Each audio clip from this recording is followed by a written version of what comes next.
भगवती तुलसी। तुलसी से जुड़ी एक कथा बहुत प्रचलित है। श्रीमद् देवी भागवत पुराण में इनके अवतरण की दिव्य लीला कथा भी बनाई गई है। एक बार शिव ने अपने तेज को समुद्र में फेंक दिया था। उससे एक महातेजस्वी बालक ने जन्म लिया। यह बालक आगे चलकर जालंधर के नाम से पराक्रमी दैत्य राजा बना। इसकी राजधानी का नाम जालंधर नगरी था। दैत्यराज कालनेमी की कन्या वृंदा का विवाह जालंधर से हुआ। जालंधर महाराक्षस था। अपनी सत्ता के मद में चूर उसने माता लक्ष्मी को पाने की कामना से युद्ध किया, परंतु समुद्र से ही उत्पन्न होने के कारण माता लक्ष्मी ने उसे अपने भाई के रूप में स्वीकार किया। वहां से पराजित होकर वह देवी पार्वती को पाने की लालसा से कैलाश पर्वत पर गया। भगवान देवाधिदेव शिव का ही रूप धरकर माता पार्वती के समीप गया, परंतु मां ने अपने योगबल से उसे तुरंत पहचान लिया तथा वहां से अंतर्ध्यान हो गई। देवी पार्वती ने क्रुद्ध होकर सारा वृतांत भगवान विष्णु को सुनाया। जालंधर की पत्नी वृंदा अत्यंत पतिव्रता स्त्री थी। उसी के पतिव्रत धर्म की शक्ति से जालंधर न तो मारा जाता था और न ही पराजित होता था। इसीलिए जालंधर का नाश करने के लिए वृंदा के पतिव्रत धर्म को भंग करना बहुत जरूरी था। इसी कारण भगवान विष्णु ऋषि का वेश धारण कर वन में जा पहुंचे, जहां वृंदा अकेली भ्रमण कर रही थी।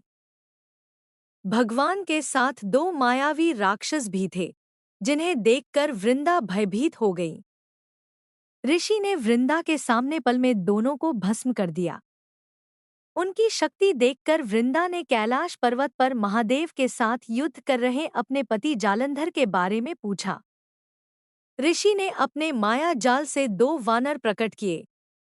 एक वानर के हाथ में जालंधर का सिर था तथा दूसरे के हाथ में धड़।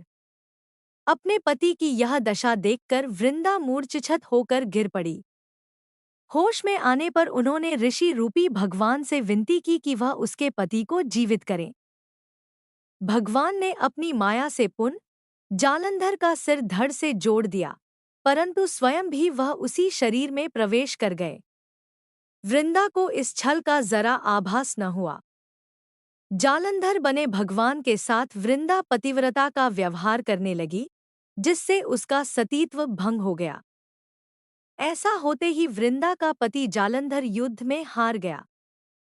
इस सारी लीला का जब वनरिदा को पता चला, तो उसने क्रुद्ध होकर भगवान विष्णु को शिला होने का श्राप दे दिया तथा स्वयं सती हो गई। जहां वृंदा भस्म हुई, वहां तुलसी का पौधा उगा। भगवान विष्णु ने वृंदा से कहा, हे वृंदा, तुम अपने सतीत्व के कारण मुझे लक्ष्मी से भी अधिक प्रिय हो गई हो। अब तुम तुलसी के रूप में सदा मेरे साथ रहोगी। जो मनुष्य भी मेरे शालिग्राम रूप के साथ तुलसी का विवाह करेगा, उसे इस लोक और परलोक में विपुल यश प्राप्त होगा। जिस घर में तुलसी होती है, वहां यम के दूत भी अस्मय नहीं जा सकते। गंगा व नर्मदा के जल में स्नान तथा तुलसी का पूजन बराबर माना जाता है।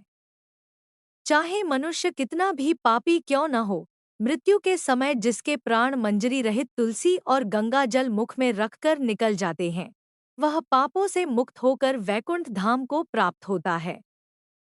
जो मनुष्य तुलसी व आंवलों की छाया में अपने पितरों का श्राद्ध करता है, उसके पितर मोक्ष को प्राप्त हो जाते हैं। उसी दैत्य जालंधर की यह भूमि जलंधर नाम से विख्यात है।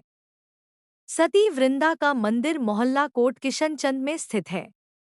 कहते हैं, इस स्थान पर एक प्राचीन गुफा थी, जो सीधी हरिद्वार तक जाती थी। सच्चे मन से 40 दिन तक सती वृंदा देवी के मंदिर में पूजा करने से सभी मनोरथ पूर्ण होते हैं। अगर आप सबको यह कहानी पसंद आई तो चैनल को like, share, comment and subscribe करना। Thank you for watching.